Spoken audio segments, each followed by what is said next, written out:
Laporan utama majalah Bali Post edisi ke-115 yang bertajuk Ikon Pariwisata Bali Apa? Menyoroti terkikisnya konsep pariwisata budaya di Bali. Bali sering disebut menjadi surga terakhir, namun muncul kekhawatiran bila Bali akan menjadi surga yang hilang. Pariwisata Bali kini diarahkan menjadi pariwisata massal dengan harapan wisatawan berduyun-duyun berkunjung ke Bali. Bali dikhawatirkan menjadi wisata murahan karena masa tinggal wisatawan di Bali tidak lama dan mereka tidak banyak membelanjakan uangnya di Bali. Profesor Gede Pitana yang menjabat Deputi Promosi Pariwisata Mancanegara Kementerian Pariwisata menyatakan pariwisata Bali akan tetap menjanjikan. Ditegaskan, pariwisata budaya tetap menjadi ikon Bali. Wisatawan yang berkunjung ke Bali memiliki beragam tujuan, seperti menikmati keindahan alam Bali dan melihat keunikan budaya Bali.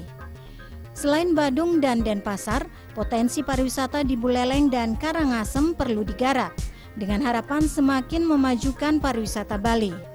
Laporan utama bertajuk WTM London, Promosi Harga Mati, mengangkat ajang promosi pariwisata World Travel Market WTM yang digelar di London, Inggris dari 2 hingga 5 November lalu.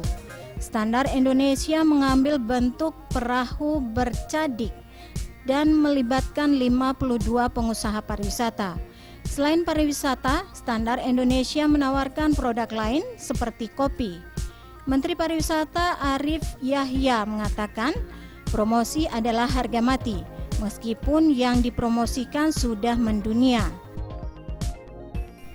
Laporan utama lain yang bertajuk I Gusti Ngurah Made Agung menginspirasi manusia Bali, mengangkat tokoh sentral Puputan Badung I Gusti Ngurah Made Agung yang banyak menginspirasi manusia Bali untuk mati-matian atau puputan, tidak hanya dalam mempertahankan harga diri dan kemerdekaan, tetapi juga menjaga alam, budaya, dan manusia Bali itu sendiri.